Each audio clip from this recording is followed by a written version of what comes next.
Cancer is not a monster that appears overnight. It starts as normal cells that stop listening. That sentence can change everything. Most people think that cancer is a curse. They think that this is a sudden attack. They think that it is something foreign that attacks the body. But cancer is not foreign. It begins inside us quietly. And understanding what is cancer then removes fear and also replaces it with power. We need to have this confirmation because we need to understand what is cancer and why you need to understand it. Okay, why does this matter to you? Cancer is one of the feared words in medicine. Not just because of pain or death, but because of the confusion and the silence. In many places, including here in Kenya, and often actually here in our country, many people present with cancer very late. This is because of fear. This is because of stigma. This is because of myth. And it is only understanding what cancer is that you'll be able to take the right actions and be able to go for the screening at the appropriate time. Today, we will strip cancer to its basics, calmly, clearly, and also honestly. And then you get the knowledge that will help you replace the fear. In your body, cells are in trillions. And every healthy cell follows simple rules, which include they grow only when needed. They do a specific job. They die when they are damaged or when they are old. This is controlled by DNA, which is your cell's instruction manual in a simple way. So, think of DNA like a book with clear rules on when cells should grow, when they should stop, and when to repair, and when also to self-destruct. Because as cells age, they auto-kill themselves, a process that is called apoptosis, which is a programmed cell death. So most of the time, this system is maintained and works beautifully, and it sustains you. Now, how does cancer start? One, cancer begins when DNA is damaged. We have said it is the book that gives instruction on what should happen to your cells. When this damage comes, it could be from due to age, excess tobacco use, alcohol use, sometimes some infection, like infection with human papillomavirus, which is responsible for cervical cancer, some infections like hepatitis B, which are responsible for liver cirrhosis and also liver cancer, exposure to radiation, especially high radiation due to various reasons. Of course, chronic inflammation from various causes. To understand inflammation, you can watch one of my previous videos, and you get to know what is inflammation and what it causes it. And then random coping errors. And this, what happens if your body is functioning okay, it will repair the damage or it will destroy the damaged cells. But sometimes the damaged cells escapes the body control mechanisms, and then the cells will keep growing, they ignore the control signals that are supposed to tell them stop growing, stop multiplying, and they refuse to die.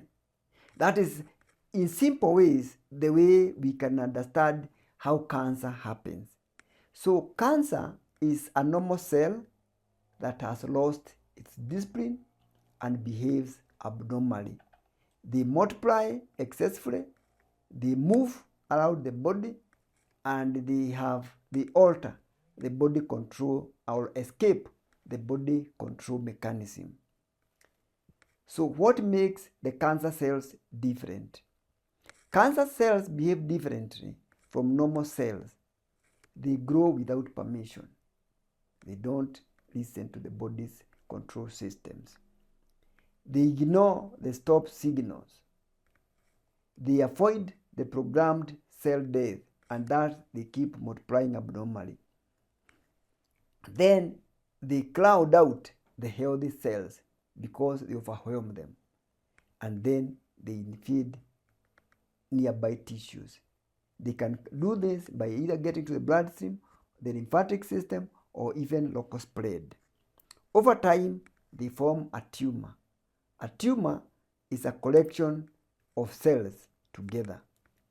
The tumors can be benign, which means they stay in the area where they have started to grow, or they can be malignant, moving from where they started to grow to other parts of the body. This is the process that is called metastasis in medical terms. Cells moving from their original site of growth. So that is what spreading means. That when people hear of cancer spreading, then fear spikes. But this is what actually happens. They break away from the original tumor, they travel through the blood or the lymphatic system, and they settle in another organ. This is what we call metastasis, as I've said, and they can move to different organs. How these cells move to these different organs is determined by the blood supply of that organ, by the lymphatic supply of that organ, and that's why you'll see many cancers will move from the original organ to the liver, to the lungs, to the brains because of the blood supply. So you'll find that breast cancer will spread to the lungs, to the liver, and then to the bones. You find like colon cancer will spread to the liver because of its proximity to the liver. So understanding this removes the unnecessary fears and panic, and also helps you to make informed decision making. And when these cells move to the different organs, depending on how spread the cancer cells have spread, that is the time we talk about how far the cancer has gone, and this is what staging is all about. So we are talking about, has the cancer moved locally? Has it moved to the lymph nodes? Has it moved to distant organs? So cancer is not just one disease. They are classified depending on their organ of origin. There are more than 100 types. You can have breast cancer, prostate cancer, cervical cancer, leukemias, the sarcomas. What determines the size, the type of cancer, is the cells of origin. You can have cancers originating from the epithelial cells, or the cells that line organs, like your intestines, like your mouth, or like the ducts in the breast. We call those carcinomas. When they have ducts, then we call them adenocarcinomas. When they arise from muscles and connective tissues, then you call them sarcomas. When they are from the bloodstream, you have leukemias or the lymphomas.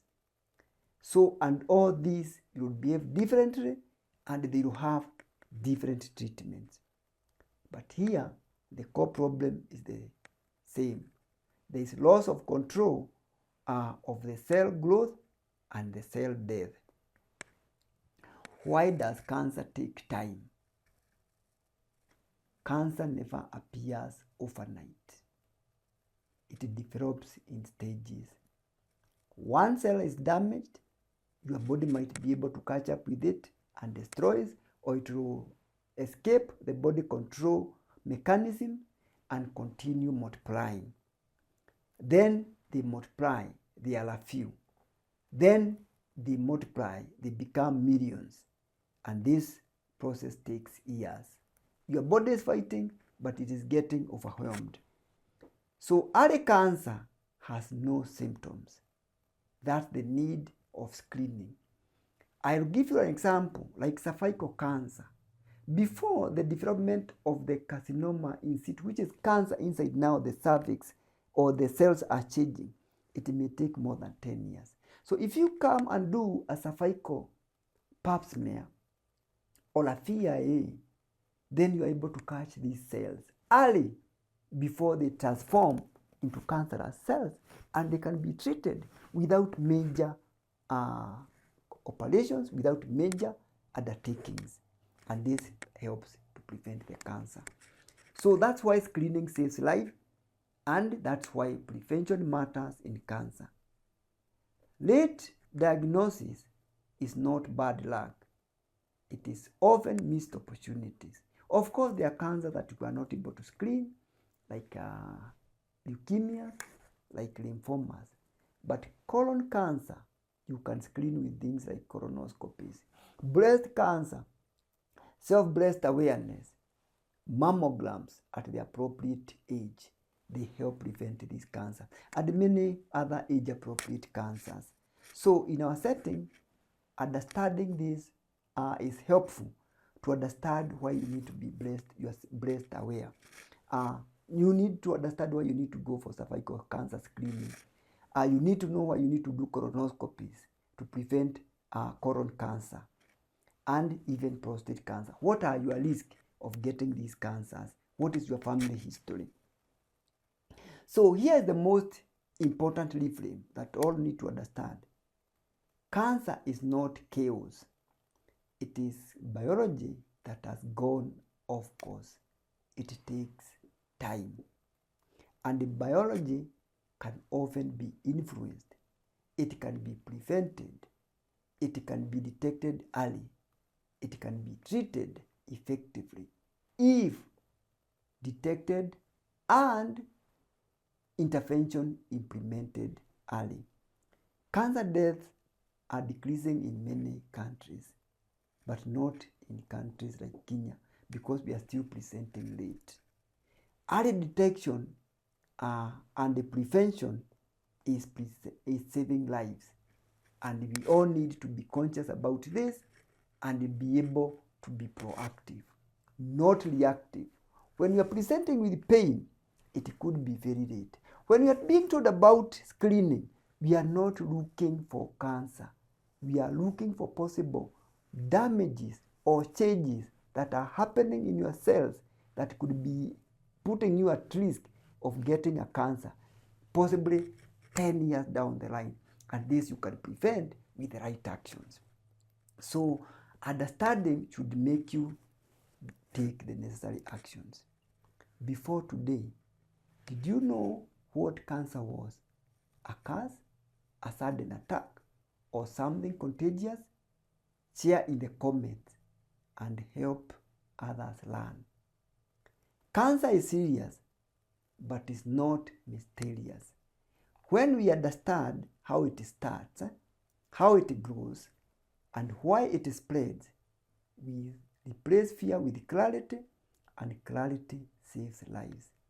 Knowledge does not remove difficulty, but it gives direction. If this explanation has helped you, like this video, share it with family, and they have conversation that can save lives. Subscribe for calm and evidence-based health education at the Wellness Cancer channel, so that if you want to learn more and to be coached, please check the Health Insight 360 link in the description, so that you know how you can prevent cancer and how you can stay healthy with the appropriate screenings for your age. Thank you for watching.